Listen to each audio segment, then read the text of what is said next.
Hello, everybody. Welcome back to another episode of From the Fourth Line. My name's Emma, and I'm joined, as always, by my lovely co-host, Marcie. Hello. And we're also, no one can tell except for Marcie, but I'm not in my usual recording space. I'm in my somewhat childhood bedroom at my parents' It house. really threw me off when he first popped up. I was like, what's going on? Yeah, nothing too different. It's very much a room. I don't know. There's not a lot of gems in here though. I will say it's been pretty sterilized. I think the only gem that I do have that I managed to dig up is my physical ticket. I missed the physical tickets from uh Leafs 2014-2015 season opener against the Montreal Canadiens. I tweeted about this.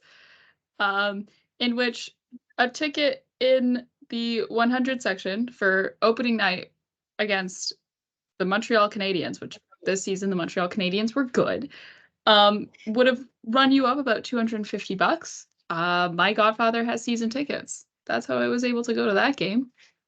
But yeah, Leafs lost that game though. Morgan Riley did score. Man.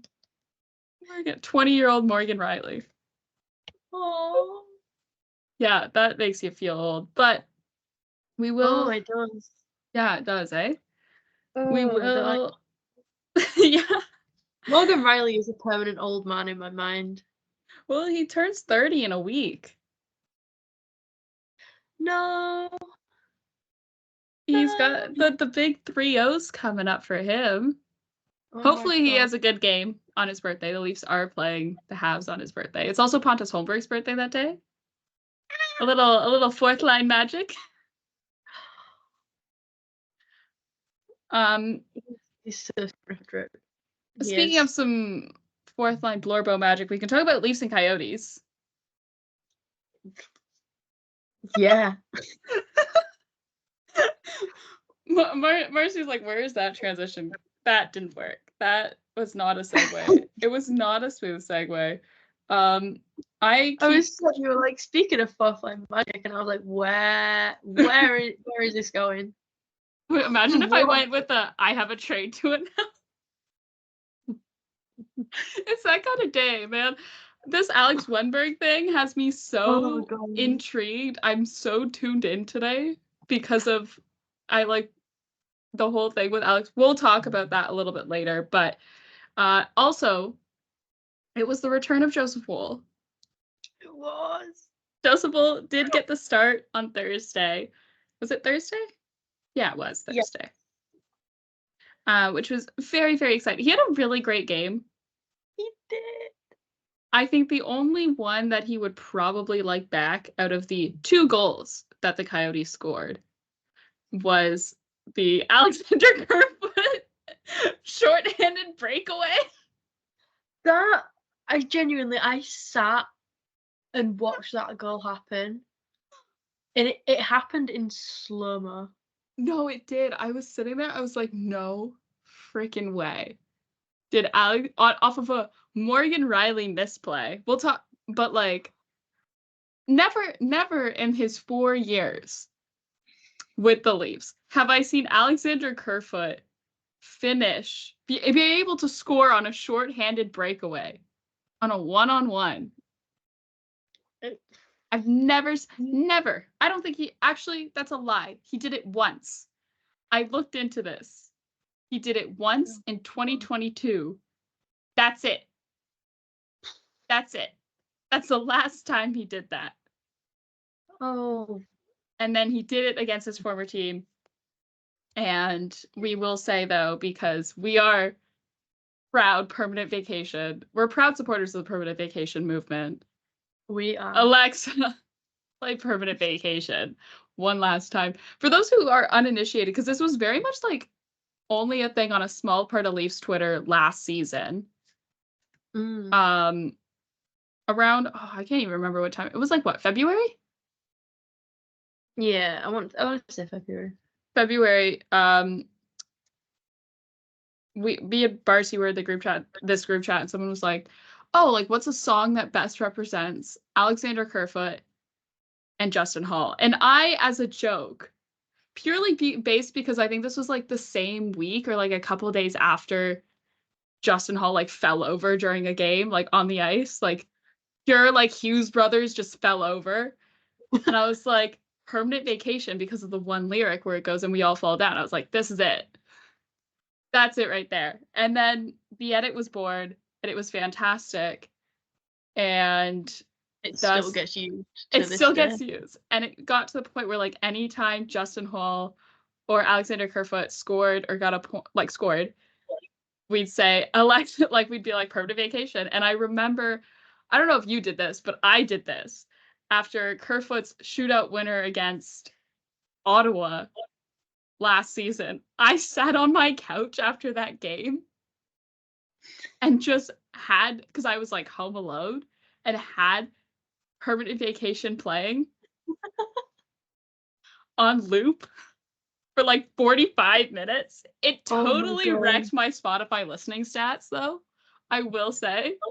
But it like I was watching it for so long that like the post-game coverage had finished and it had then gone to the national news. So like CBC News, like late night news. Oh my god. That's very on brand. Yeah. I mean, the two biggest contributions that Alex Kerfoot ever gave to the Leafs was that shootout winner against Ottawa, and then the tip on the Mark Giordano shot for the OT winner in game, what was it, 4? Yeah, game 4. You have a better memory of this than me. I just kind of... I think it was game 4 because then they lost game 5 to win game 6. Yeah, every game just kind of smushes itself. Of the playoffs, but of the playoffs last year against Tampa, greatest accomplishment. That's that man. That's his legacy with the Toronto Maple Leafs. Are those two things that he did? It's those two things. It's that, and then just the Permanent Vacation edit that he never. Do you think he's ever seen it? I don't know. I feel like I don't know if Alex Kerfoot's on Twitter. Someone has to show him. And that someone will be me. I don't know how. Alex Kerfoot and Justin Hall. I wonder if they both know about that.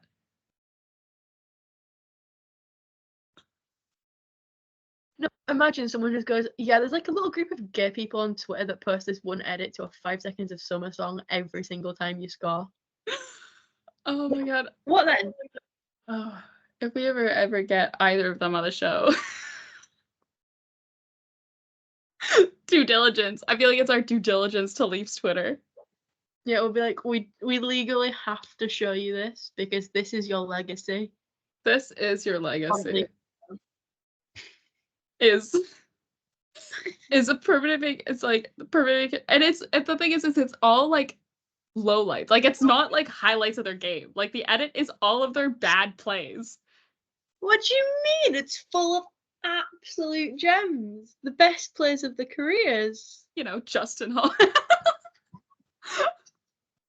I was just gonna say Justin Hall throwing the puck against Dallas as Marcie makes a throwing motion, which you guys can't see, but oh my god.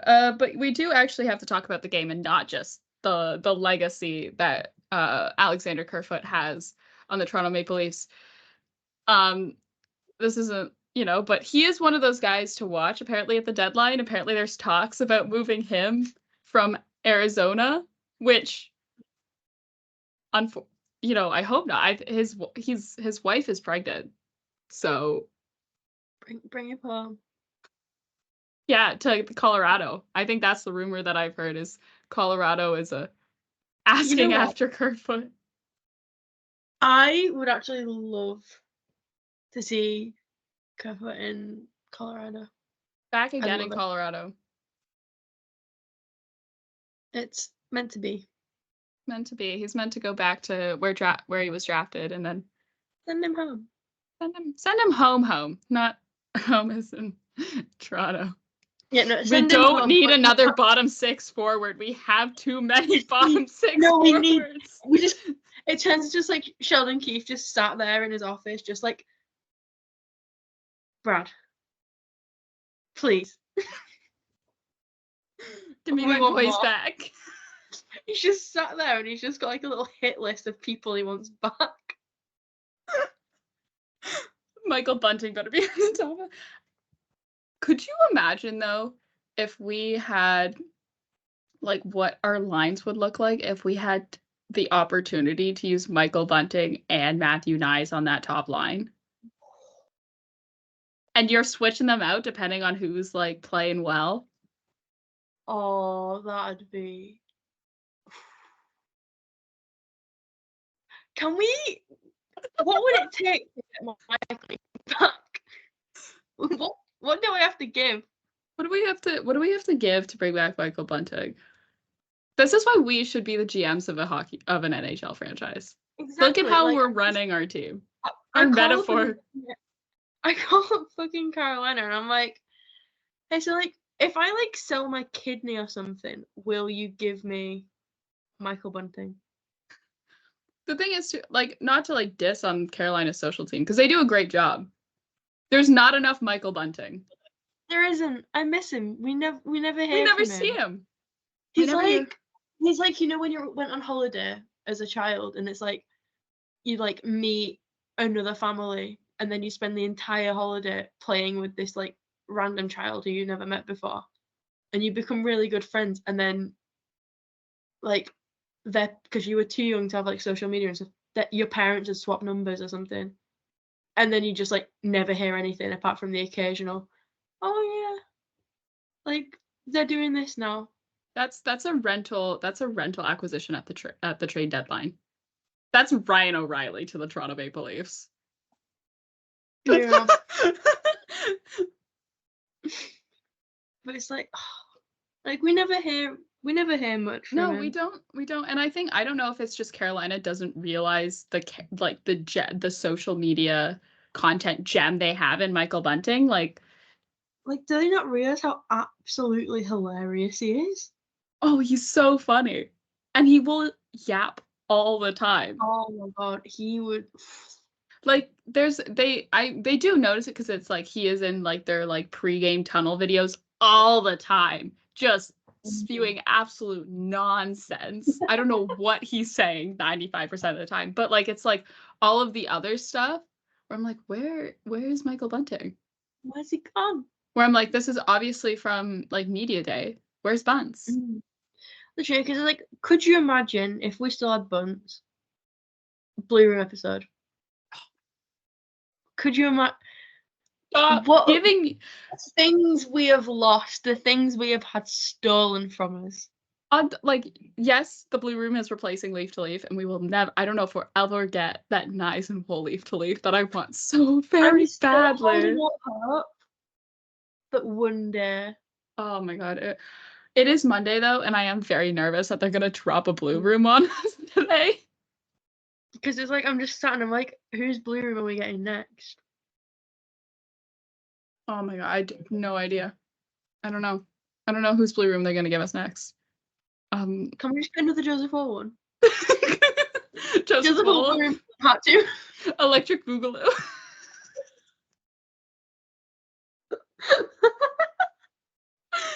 We do actually have to talk about some actual hockey though, and not just former Leafs and Leafs legends. But I think mostly what I want to talk about is the Matthew Nyes goal, which was primarily facilitated by Mitch Marner's drop pass.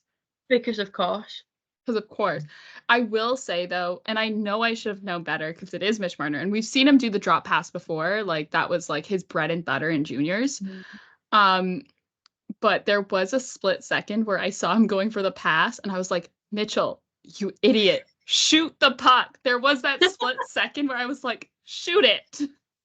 And I'm glad to know that I wasn't the only one because Matthew Nyes, in his post-game meeting with the media, did say, he was like, I also was telling him to take the shot.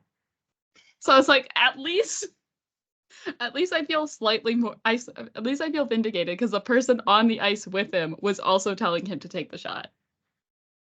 But no. But no, it was a beauty of a goal. It was. Matthew, It was. Oh my god! Incredible. it was a great goal. Matthew Nye scoring against his hometown team. Not in Arizona, but in Toronto. Good enough. Wonder. One day. It does, however, though, the Leafs had that whole crazy conspiracy curse where they had not won against the Arizona Coyotes in Toronto since October 17th, 2002, which is also the year that Matthew Knight was born. So I think it was only fitting to fulfill the narrative for him to score in the Leafs win against Arizona for the first time in like 20 years. 22 we years. were like, at what point is he gonna score? Because he is. Yeah. Tyler Bertuzzi had another great goal. He scored as well. Austin Matthews scored because of course he did. No like surprise. I'm like, I don't even like, are the Austin Matthews goals worth mentioning anymore? Like we like run through all the goals and we're like, and then Austin Matthews scored, but like what, that's whatever. Scoring what, 54, 53 on the season? What number is he at now? Can't keep track. 56? I don't know. It's a number, I can tell you that much. He is on a blazing pace to score. Oh, no, that was nothing. I saw trade, and then I saw it was a TSN notification, and it went trade, and then I didn't finish reading the top of it, and then it goes Pittsburgh Penguins for Jake Gunsel, and I was like, and then I read the rest of the notification. My heart rate just doubled in the space of like half a second. Oh my god, I'm so very sorry. Well, we'll talk about Mark Giordano though. I think that's probably the biggest note to take out of this game, besides Joseph Woll returning and having a fantastic game. I think he had a great game. It was such a good game. Yeah. Like, to say it was his first like NHL game back, he looked really good. Like there was like the occasional I was sat and I was like, Joseph, you're scaring me a bit. But like that happens most games with anyone in net. Yeah. I sit and I'm just like, please. Yeah. But like it was a really good game from him. Oh, it was and he's back. We don't know if he's going to start tonight against Boston. Sheldon Keefe has been a little bit ambiguous in who he's shedding light on the situation as usual. In today's morning skate, Samsonov with the first goalie off, which usually means he's the starter. But then in his media availability after practice today, Sheldon Keefe said that he wants to not rest Woll for too long. So who knows who's starting tonight? Even our man David Alter didn't know. And if David Alter doesn't know, it's a problem. Because in David Alter we trust. I'm gonna get that on like a fucking tapestry and hang it on my wall. Some new From the Fourth Line merch. In David Alter we trust. We just become friends with all of the Leafs media. Well, then while also having the weirdest situation going on with Steve Dangle. Oh my I want to get to this game first, and then then we'll talk about this.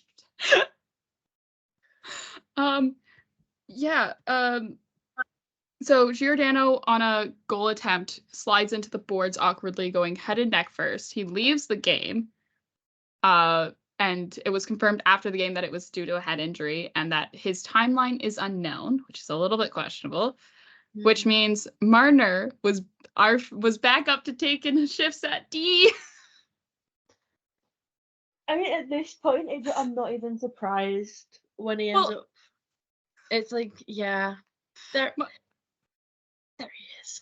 The thing that was like, I was like, oh my god, was when Sheldon Keefe was like, oh yeah, there was a conversation that we had earlier today, where Marner almost went in as a defenseman in the lineup because Mark Giordano's status was it Mark Giordano? Yeah.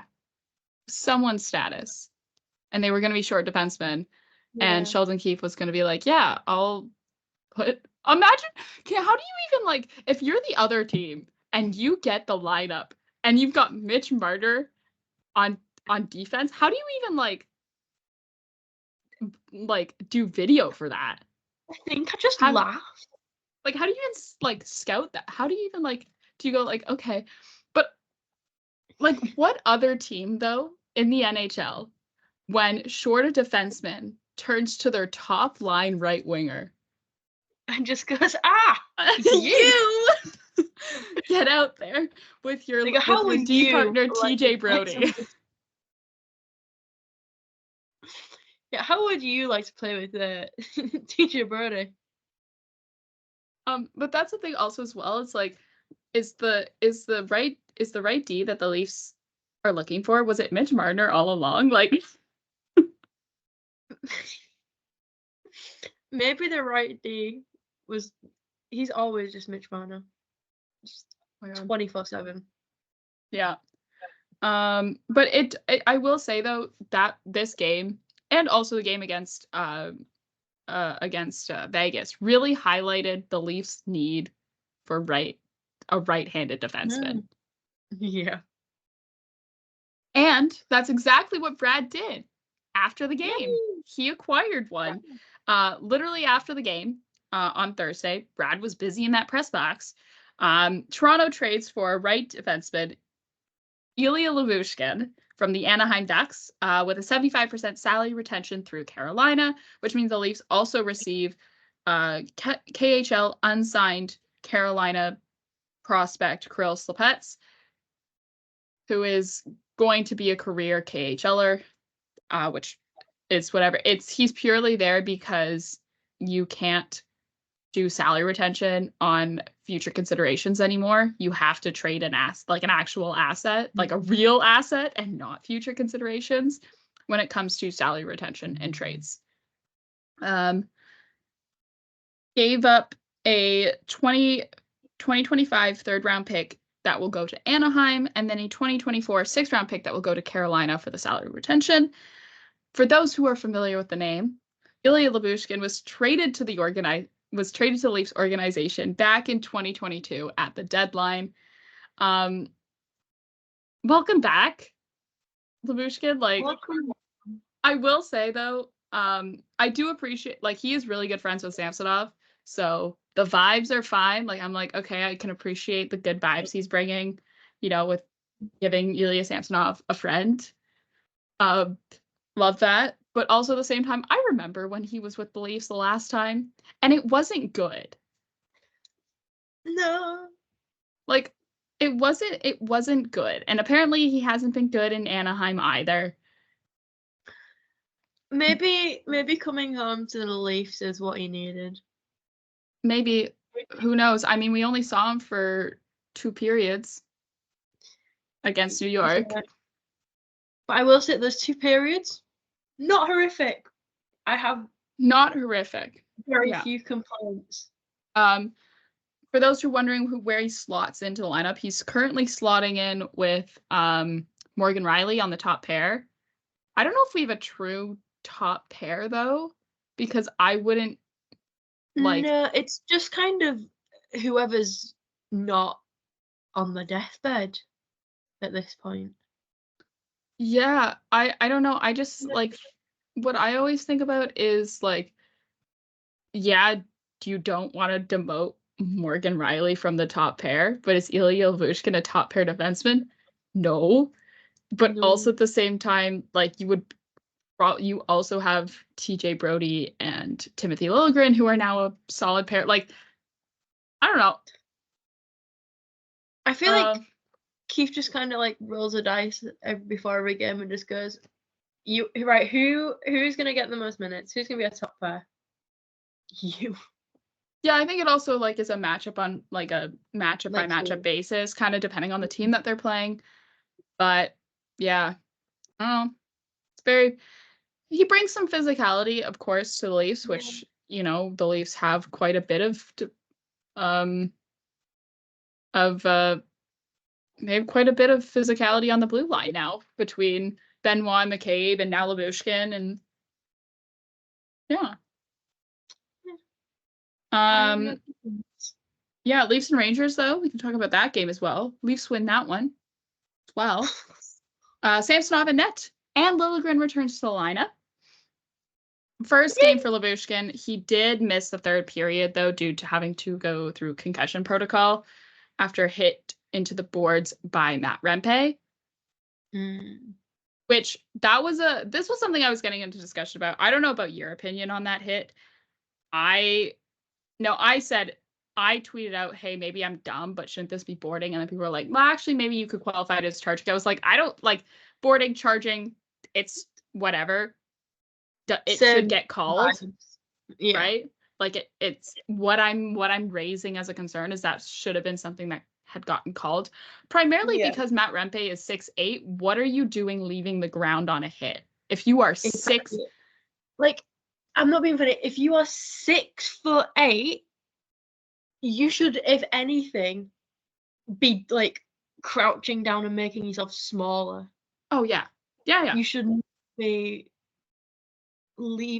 your feet should not leave the ground if you are 6'8". 6'8" and on skates. So like he's like what?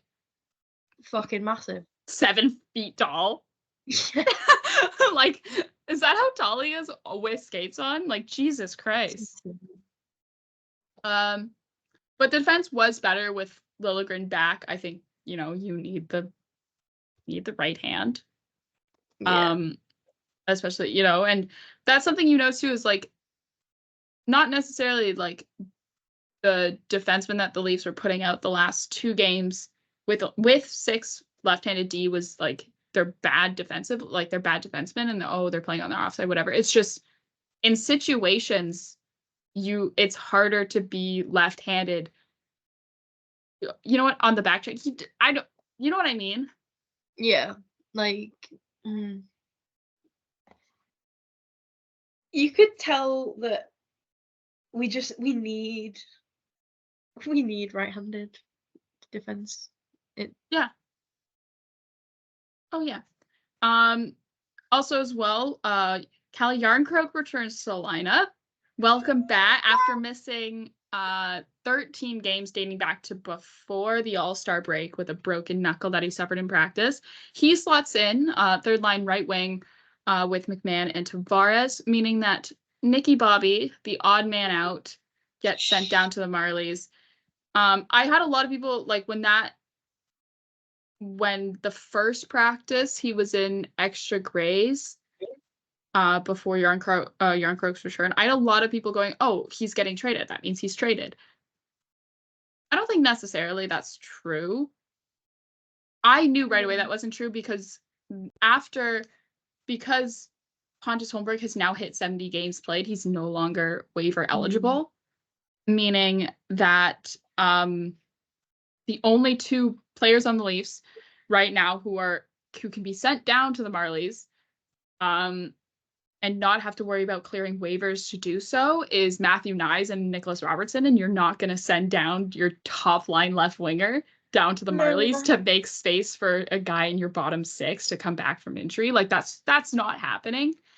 And it truly is like people are like, well, you should trade it, whatever. Like Nicholas Robertson will get called back up when roster limits go away in 4 days. Yeah. Right? Like, we'll be seeing him very, very soon. We'll see him very, very soon. It makes sense that you're sending down Nicholas Robertson because, like we said, Leafs bottom 6, very full. Very full. Because you still also have Noah Gregor as well. I really need to start playing again because your fantasy team is struggling. Well, I don't want to be mean to him, but like he never had a massive impact on my fantasy team. But it's not. It's the vibes that he brings. He's a locker room guy. I will say, though, not to brag about my own fantasy team, but I am riding high a 4-week win streak right now. Well, I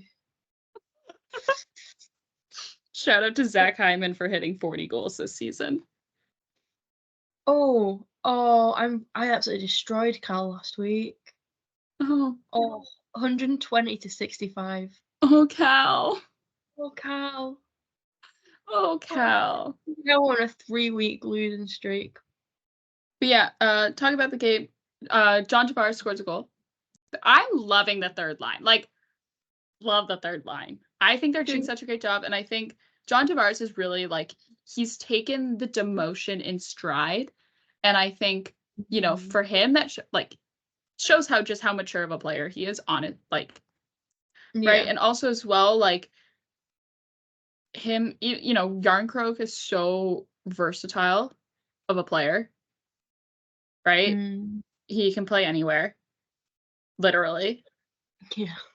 And then McMahon too, as well. Like, not versatile, but like Bobby McMahon. Bobby McMahon. We love Bobby McMahon on the show. So like, yeah. And I think I don't know like when it lines up of like John Tavares getting moved down to the third line and like when his scoring has come back. And I'm sure there's maybe a correlation between that. I didn't do that. It feels like, yeah, I'm sure someone has actually done the research on the stats that we haven't done. Sorry. But like, yeah. Also, so I do though want to talk before we talk into the shootout and OT and Max Domi on his birthday. I do want to talk about Rempe and Reeves,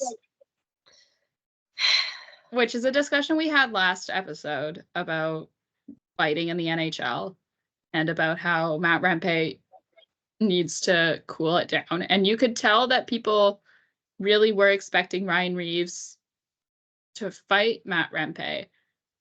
And I didn't want Matt Rempe to fight Ryan Reeves. No. Like, the amount of people I saw, like, even, like, just on Twitter before, like, being like, oh, I can't wait for Ryan Reeves to fight Matt Rempe. And I'm like, do you not, like, think, do you not, like, take one look at this child? His face. Like, he is battered. He's got, like, 2 black eyes. Yeah, like, this kid's face is still swollen. And you're like, yeah, you know what he needs? To get punched again.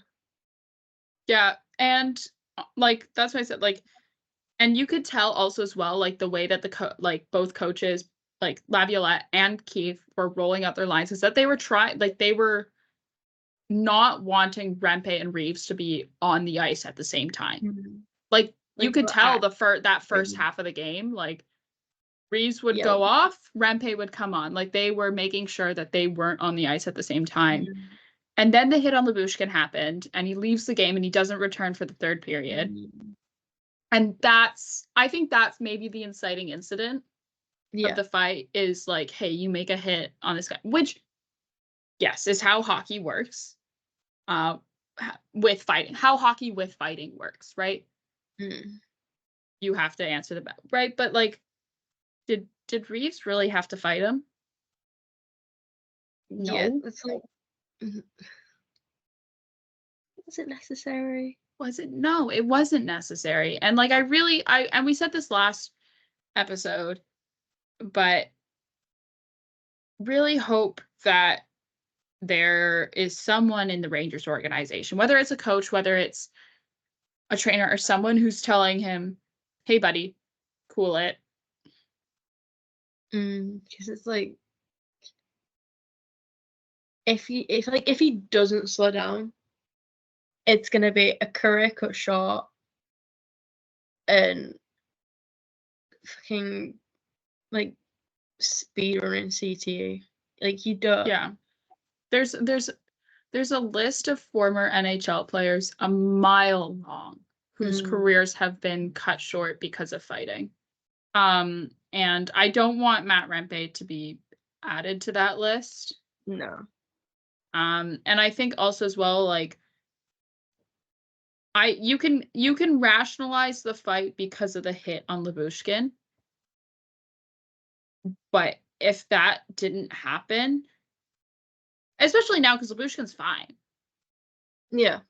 Like, he's gonna play tonight. Mm. At least what it sounded like to him. And he said himself in his media availability today, he's like, oh, it's fine. I just had to leave for concussion protocol, which we see happen all the time in the NHL. Like, we see that happen all the time.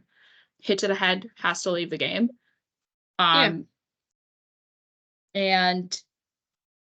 But like, if that hit didn't happen, there would be no reason for Ryan Reeves to fight Matt Rempe. No. There'd be no reason. For the sake of it, and it's like, it's not. Like, fighting isn't in the NHL for the sake of it. No. And like, as well, it's not even like it's two young players. It's Ryan Reeves. It's like, 37-year-old Ryan Reeves? Yeah. 37-year-old Ryan Reeves. Who, do you not, as 37-year-old Ryan Reeves, sit and think, maybe I have some responsibility to not batter this child. To not like fight a college student. Like, do you not think, maybe, just maybe, it's not the wisest choice? Yeah. Like, it just annoys me because it's like, you can't go, oh yeah, I've played in the league for God knows how many years. Yeah.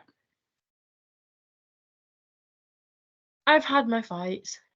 And then do you not look at Matt Rempe and just go, this guy, his face is still swollen from his last fight. He looks rough. Maybe, just maybe I shouldn't.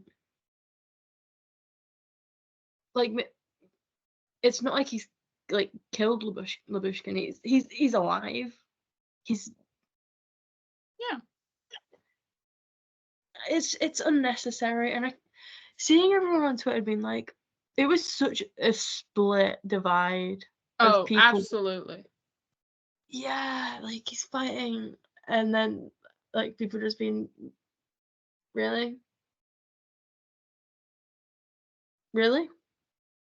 Especially also because it's like, if you're that starved for a Ryan Reeves fight, he fought the game before. Yeah. He fought O'Brien like, when they played the Coyotes. And yeah, okay, that was his first fight since October 14th against the Coyotes. But like, it's not like you saw him do it last game. Yeah. So I don't think you're that starved for a Ryan Reeves fight. And also, as well, at the same time, like, he like, the New York Rangers are a former team of his. Yeah. He played like he played with New York. Correct me if I'm wrong, for multiple seasons. I could be wrong on that front, but yeah, it's just, and like, in the nicest way possible, how many people are just like absolutely dying to see Ryan Reeves fight? Because he's not as good as he thinks he is at fighting. No. I think he's lost most of his fights this year. Yeah, like, you know what? I think to put that to the test, I think I should personally fight Ryan Reeves. If Ryan Reeves wants to fight a college student, he can fight us. How tall is Ryan Reeves? Ryan Reeves, I have his hockey DB page right here. He is 6'2", 226 pounds. 6'2" Ryan Reeves takes on 5'7" rugby player from Bradford. I'd pay for that. I'd pay to watch that. There's a pay-per-view for you. I'd do it for free, but yeah. Also, well, yeah. Max Domi's birthday. Happy birthday, Max Domi. You're 29. Happy birthday. I think he's 29's a good year for for the Is he Leafs at the moment. Yeah, I want to make sure that I'm saying he is 29 before I. Yeah, 29. Big 29? year for the Leafs.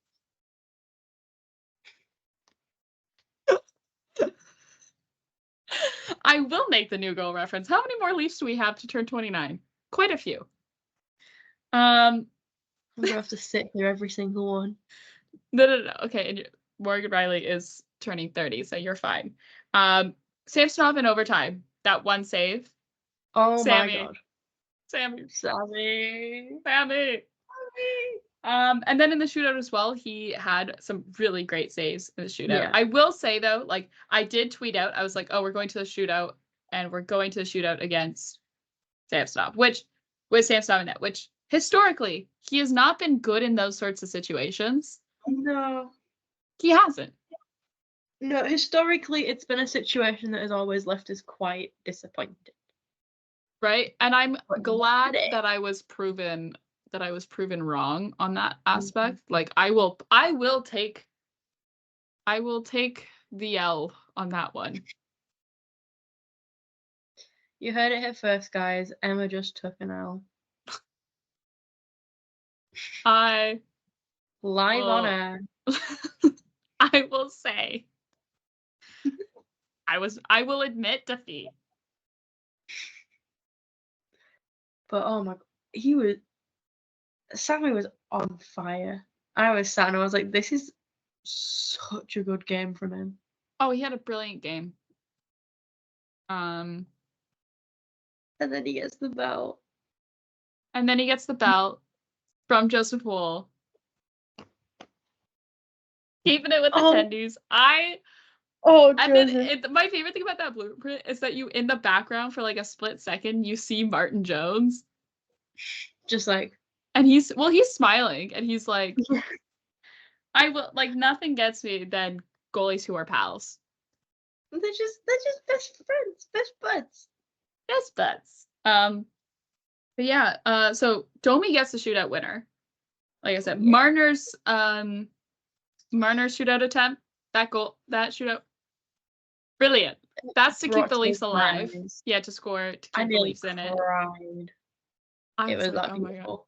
It was so great. My mom was watching the shootout with me, and she was like watching me. Like I was like through my fingers. I was like so stressed, and she was like, oh, "Calm down." I was like, "Mother, you don't get it. We need these 2 points. You don't get it. You don't get it." Yeah. So Leafs in the future, they play tonight against Boston. Jeremy Swayman is starting. We do not know who's starting for the Leafs. Boston is on a little bit of a downturn right now recently, so hopefully, the Leafs can take advantage of that and win against Boston, because that's always nice to do. Yeah, as someone who has both Swayman and Ullmark on various fantasy teams, ouch. Yeah, that's the thing where I was like, I was actually very nervous. Like the Rangers game, I was, because Shesterkin is one of my fantasy goalies. So is Connor Ingram. So last 2 games, I've been cheering for the goalies, but also cheering for my own team to score. So the fact that this game the game against the Rangers went to a shootout means I was still able to pick up 1.2 points in fantasy. So helps me secure the win. I need to know who's starting, because I have 3 fantasy teams because I have so much fun just like swapping on my little players in and out. On one of them, I've got Swayman and Woll, and on the other one, I've got Ullmark and Woll. Oh, you need to know. And I need to know so I can get rid of one of them, because yeah, I can't have both of them. Well, you just gotta be ready for when the Leafs drop their lineup. And then that's like, hopefully that's before 7.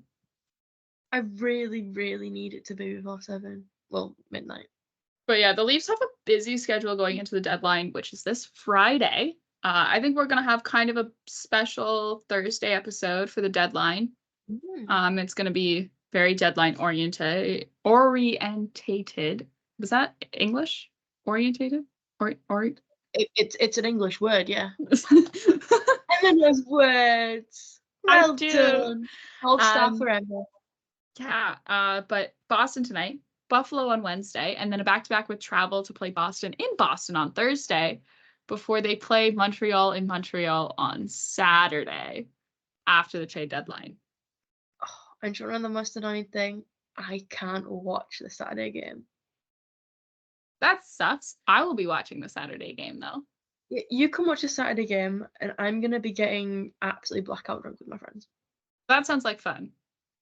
Which, arguably, depending on how the game ends, it was a better choice. Yeah.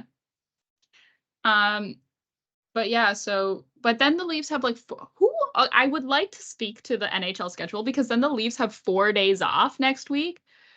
Did they not think about what we're supposed to do? What are we supposed to do? Like, well, we'll find something to talk about. We'll find something to talk about for sure. We always do. I think there's Thursday's episode of the podcast is going to be a very good insight as to what the off season is going to look like for this show in terms of content you can expect from us. Oh my god, we can use all this spare time we have to do a true crime style episode on where the mystery socks come from.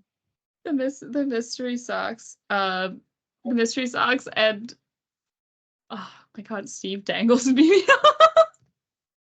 For reference, when we said the mystery socks, I won a signed Dennis Hildeby jersey, and when it arrived, out of the box fell a pair of Game 1 socks with no indication of who they belonged to.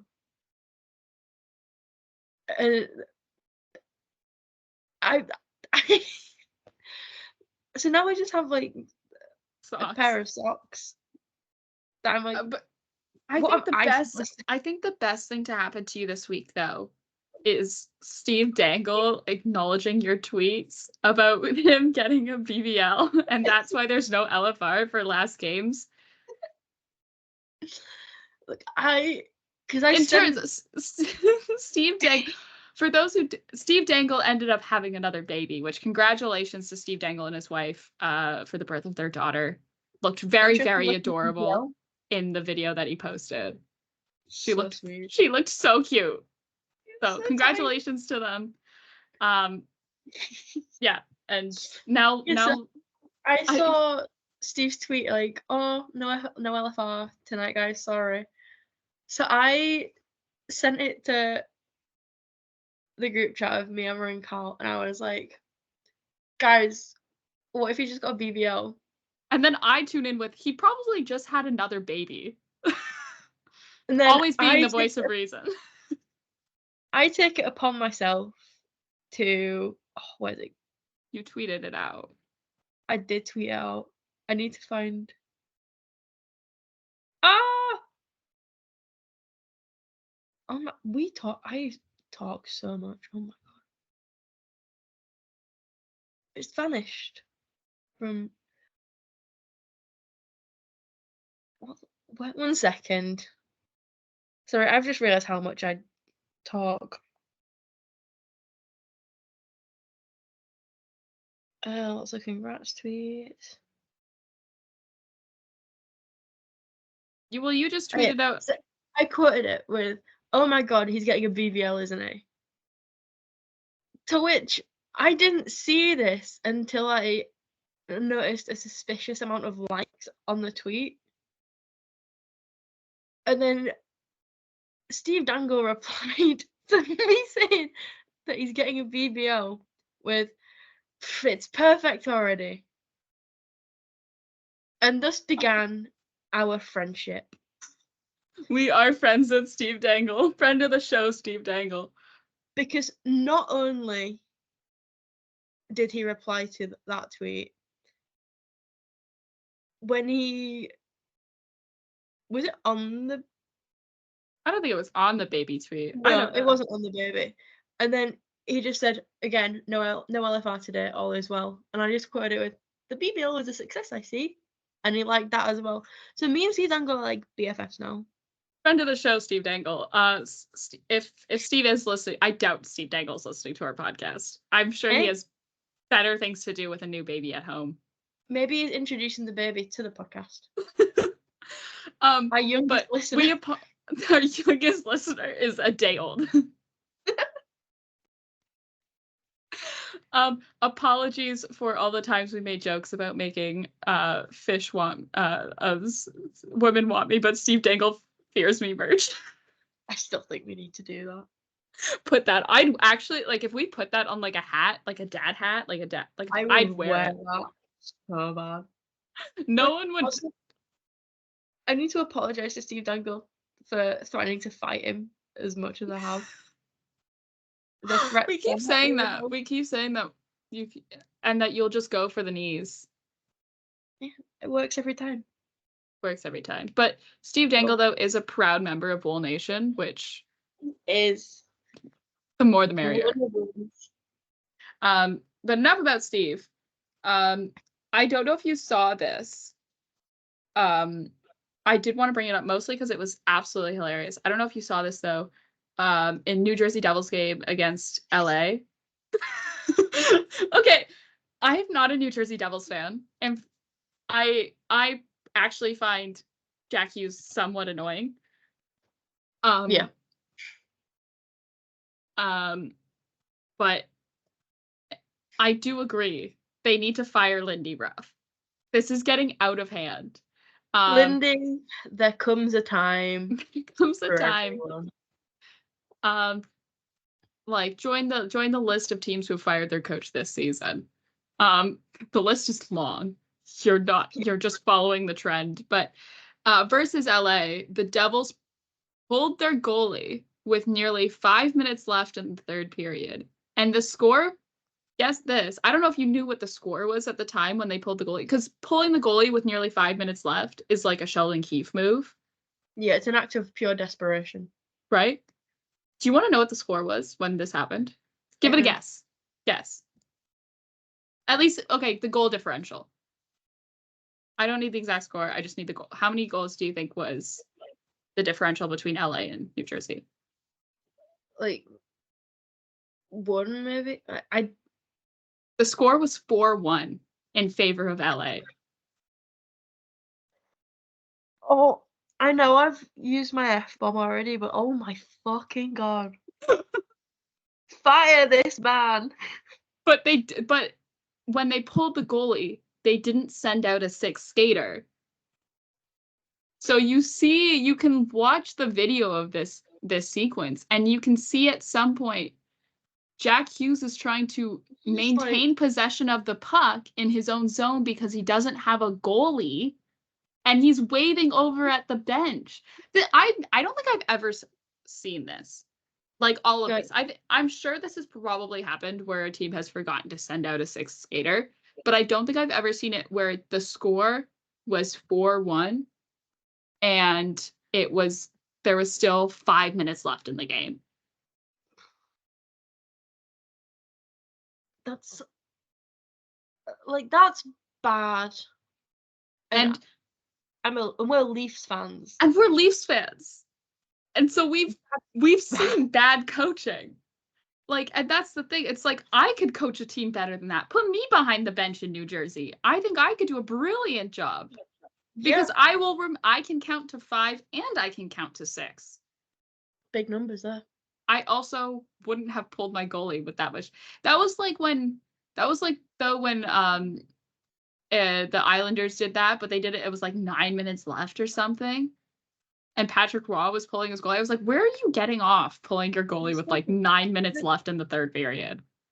It's like, do you enjoy making your entire team just miserable? Do you enjoy stressing them out? And like, maybe there's going to be someone who's going to be like, well, you guys, it's being done on purpose so that they can score a goal and tie the game and have a lot of time to do so. I was like, yeah, but this is something you really only see within the last 2 minutes. Because if a team it's very easy for the team to get an empty net goal if you don't have the players to staff not staff, but like to run six-man lines for 9 minutes and have it be effective. Especially the Islanders. Yeah, it's like, what? No offense to the Islanders. They scored a natural hat trick this week against someone good. I don't remember. Do you remember? Oh, was it Nashville? Kyle Palmieri had like a natural hat trick. Oh. I'm trying to look it up in the NHL app and I can't find it. Boo. Who was it against? Wasn't Nashville. It was. What am I looking for? Look at the Islanders. No. Maybe it's like. Anyways. Why can I?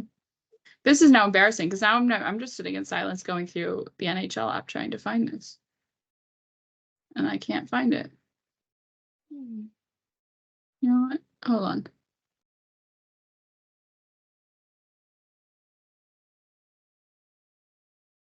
No, let me. Sorry, I hate the NHL app. With it's burning passion. Let me click on the teams from the schedules.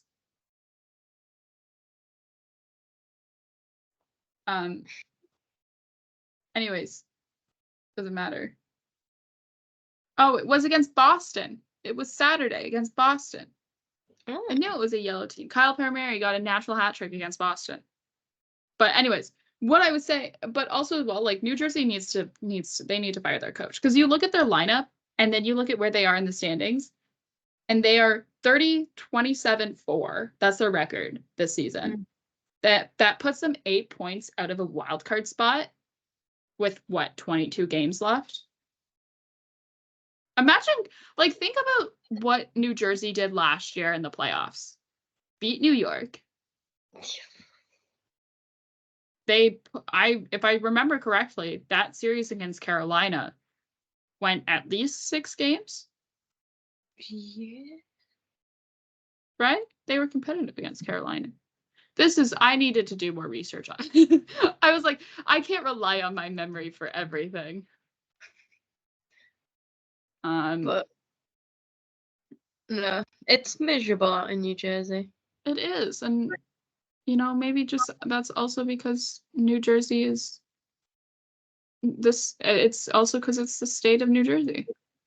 No offense to people who live in New Jersey. Full offense to people who live in New Jersey. And well, you can hate on New Jersey. I hate on everyone. True. I am a hater of places I've never been. Just because it's fun. And I like hating.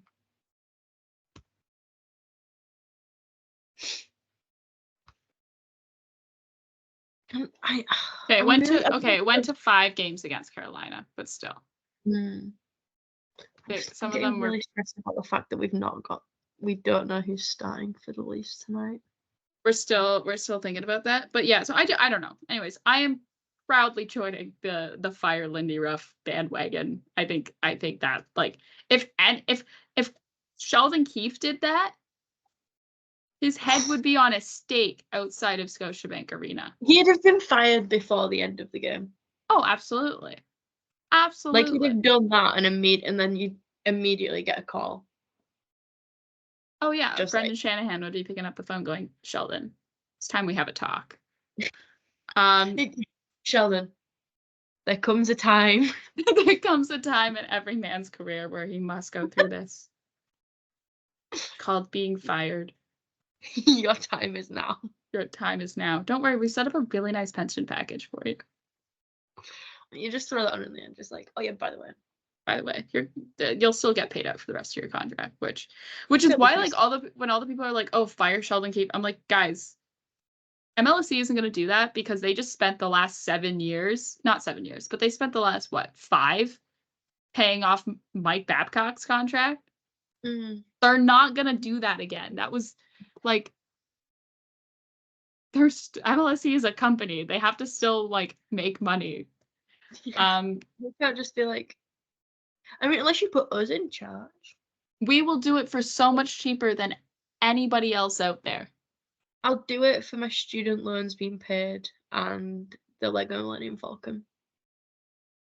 But also we'll need a place to live though, so they'll have to give us enough money for us to get an apartment and a car.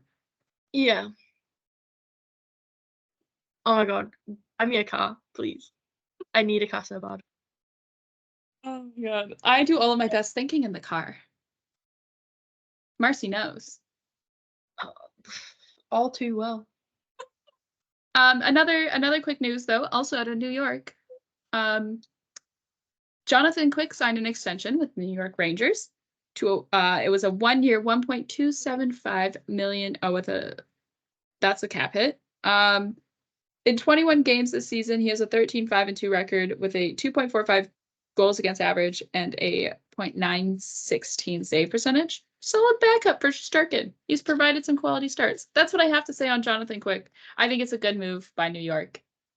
But yeah, we talked about Alex Wemberg missing from Seattle practice due to trade-related rumors. We'll see where he ends up. He's strongly linked to New York.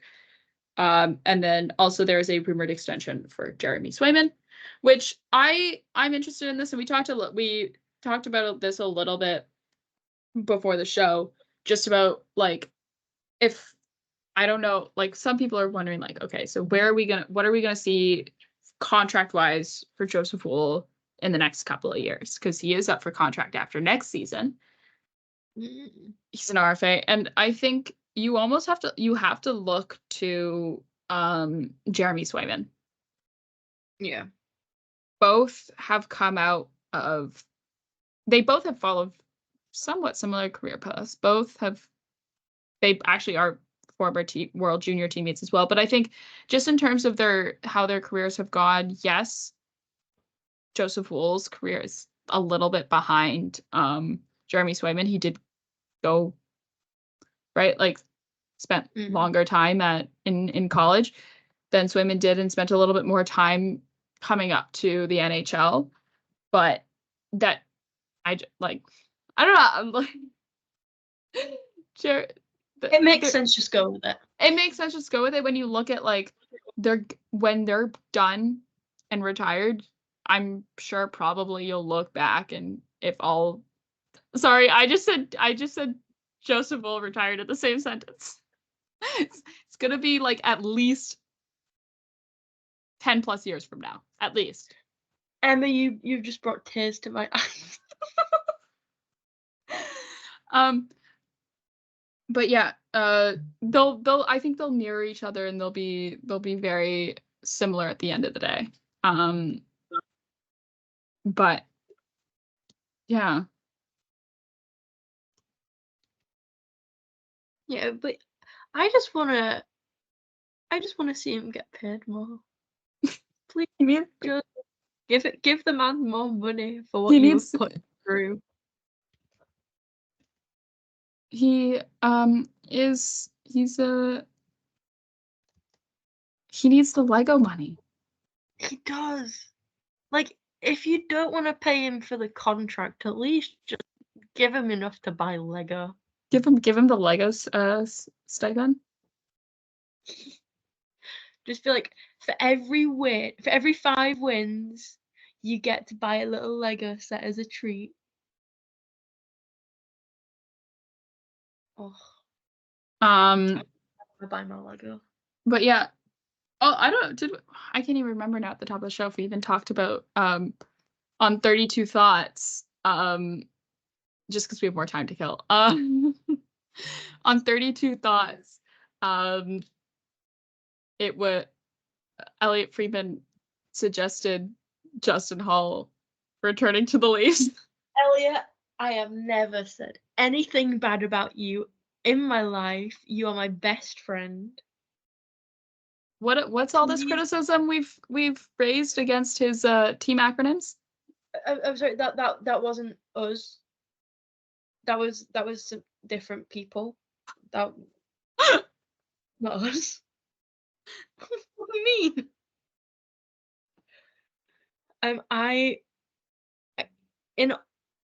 I need Justin Hall to come back. Really bad.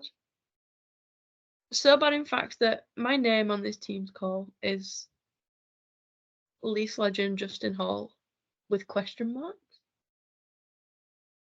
Returning Leaf legend. I will think about Could it, you but imagine? you do have to think about how happy that would make his former roommate, Mitch Marner, if he does return to Toronto. Dude, I'm sorry. Forget how happy Mitch Marner's gonna be. Think about how happy I'm gonna be.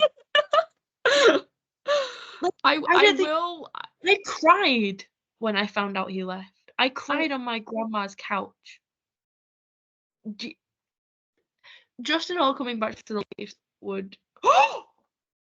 Lindy Ruff's been fired. What?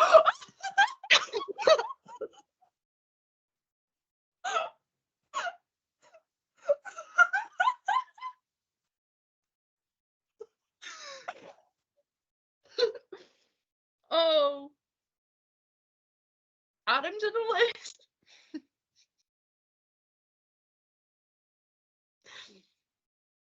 Oh, Lindy.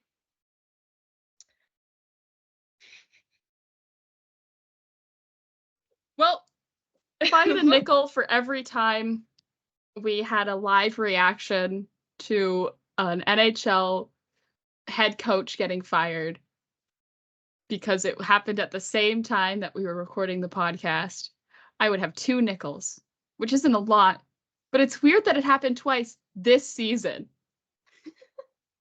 Happened with Minnesota. Like a live coach firing count.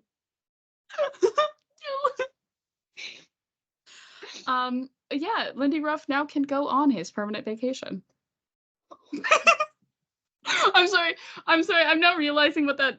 No, that sounds like they've killed. That sounds like I'm suggesting they've took him out back and shot him. They're like, oh hey Lindy, if you come out this definitely not back door, we have something really cool to show you. And then they just like pop their heads back in and they're like, guys, that gunshot you heard, completely unrelated. This is New Jersey after all. Exactly. It is nothing to worry about. Carry on. But yeah. Anyway, yeah, New Jersey fired their head coach. I'm actually so afraid to look at my home, like my timeline on Twitter, because I feel like that's an absolute war zone right now. I do want to. How bad is yours? I've got some Alex Wemberg funny tweets. It hasn't hit the timeline yet? Kate's tweeted. We need to have Kate on the show. We do. And I'll fix this. Anyways. Lindy Ruff was fired. No? But yeah, so while you scroll through that, bring out the whole I jumped. The New Jersey Devils announced that they relieved Lindy Ruff of head coaching duties and named associate coach Travis Green as interim head coach for the rest of the season. Green will start in his role at Tuesday morning's skate. In advance of that night's game versus Florida, he will lead the staff of existing assistants Ryan McGill, Chris Taylor, Sergey Brylin, and goaltending coach Dave Rogalski. Hey, is that not the guy from Gilmore Girls? Is Adam Brody the goaltending coach for the New Jersey Devils? Stranger things have happened. My personal favorite tweet I've seen about it so far is "Ding dong, the witch is dead." This quote here. I hold our entire organization to the highest levels of accountability to focus on being a competitive team that expects to be a perennial playoff contender, said Fitzgerald. Unfortunately, we're not currently at that level, and I needed to make this decision. This was an extremely difficult conversation to have with Lindy based on the relationship that he and I have. He was the right coach to develop our young players on the ice, and above all else, he's a tremendous person. Yeah, then it's just a whole stuff about I've seen Fitzgerald and Green were teammates. Okay. Leafs legends. But yeah, another personal favorite tweet I've just seen, because I'm doing my live research. Is someone just quoting it with the screenshot of that Trisha Paytas tweet where it's like, "I'm free, worst experience of my fucking life." I found that one deeply entertaining. oh my god. But yeah, Guys, no, I can't believe the scream I just I can't believe, like, for the second time, and this is all because I chose to talk about Jonathan Quick's extension, and also Justin Hall mentioned on 32 Thoughts to being Richard. Oh my god. Anyways, we were just talking about how he should be fired, and look at us being right, because he was fired. This is why we should replace Gary Bettman. We could do Gary Bettman's job better. Hey, you know what? Columbus still has an opening for general manager. We are Gary Bettman if he slid. Look, you want to know my qualifications are? My qualifications for general manager. This is directly to Columbus Blue Jackets.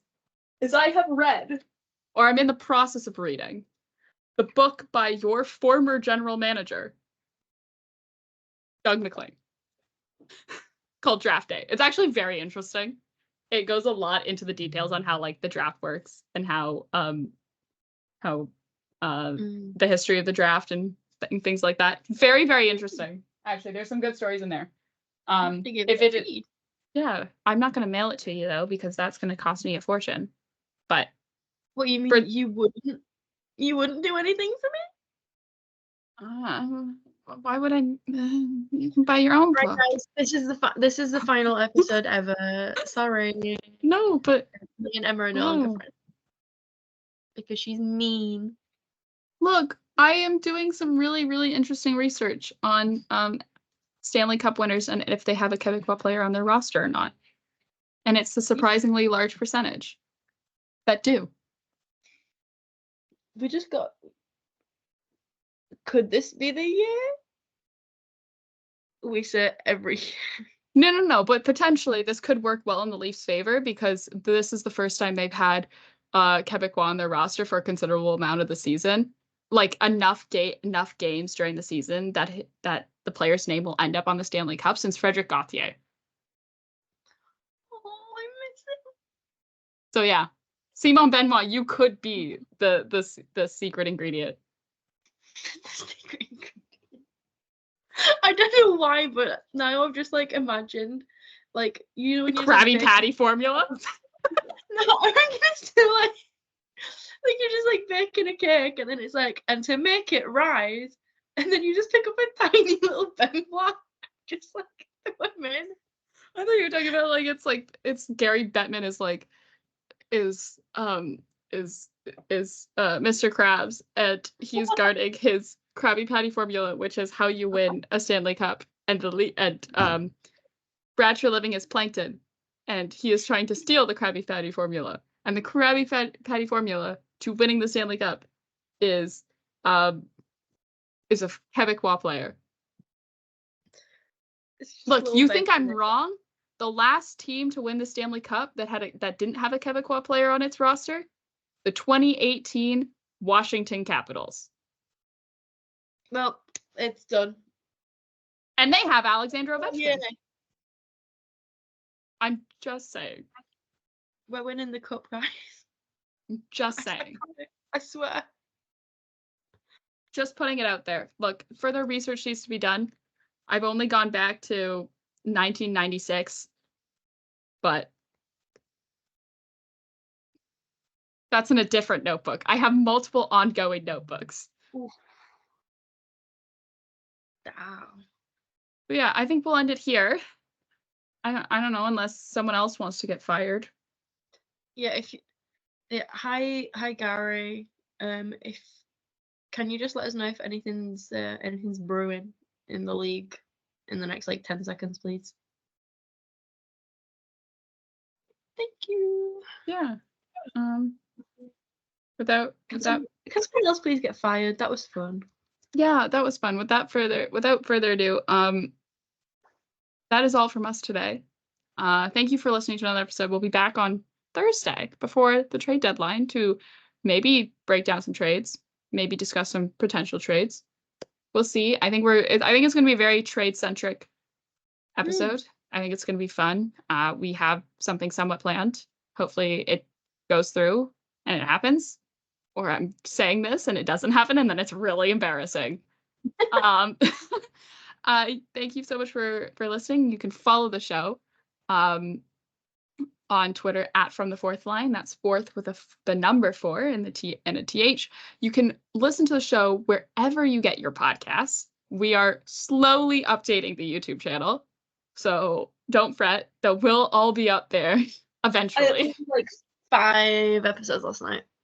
Yeah, I was really proud of myself. Or you can find us wherever else you get your podcast. Spotify is, I think, our most popular listening platform. You can follow both of us on Twitter. We're really funny when we're not doing this. We're also funny when we do this, but we're also funny. Yeah, I tweet about Steve Dangle getting BBLs, so that's all you need to know. It's that and me just being like, I miss Joseph Lowell, when we got a new picture of him like 3 hours ago. Yeah. At 60 Leafs for Marcie, at Pearby1 for myself. Thank you so much for listening. Enjoy the Leafs game tonight. We surely will, hopefully, or we'll be miserable and sad because it's Boston. But who knows? I'll be miserable. I have a 9 a.m. tomorrow. Oh yeah, you will be miserable and sad. I will have a great time watching the game. I'll have a great time watching the game. With that being said, all right, bye-bye. Bye. Go Leafs go. Go Leafs go. Go Leafs go.